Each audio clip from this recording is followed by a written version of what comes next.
नमस्कार, मी Kiran Palkar. Crime diary news channel मध्ये आपले स्वागत आहे.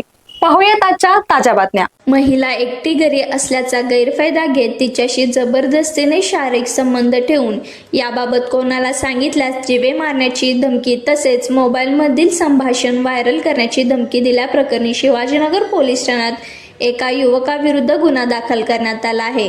राहुल रवींद्रनाथ मोरे, राहणार रेणुकानगर झोपडपट्टी असे गुन्हा दाखल झालेल्या युवकाचे नाव आहे. याबाबत पीडित महिलेने शिवाजीनगर पोलीस ठाण्यात फिर्याद दिली आहे. सोमवारी 3 ऑगस्ट रोजी दुपारच्या सुमारास पीडित महिला घरी एकटी असताना राहुल मोरे हा बोलायचे आहे असे सांगून तिच्या घरी आला. त्यानंतर तो तिच्याशी लगट करू लागल्याने महिलेने त्याला विरोध केला. यावेळी मोरे याने पीडित महिलेच्या तिच्या मुलाला आणि पत्नीला मारण्याची धमकी दिल्याने फिर्यादीत नमूद करण्यात आले आहे. त्यानंतर तिच्या इच्छेविरुद्ध जबरदस्तीने शारीरिक संबंध ठेवले तसेच या प्रकरणाची वाच्यता केल्यास महिलेला जीवे मारण्याची धमकी देण्याबरोबरच मोबाईलमधील भाषण व्हायरल करण्याची धमकी दिल्याचेही तक्रारीत म्हटले आहे.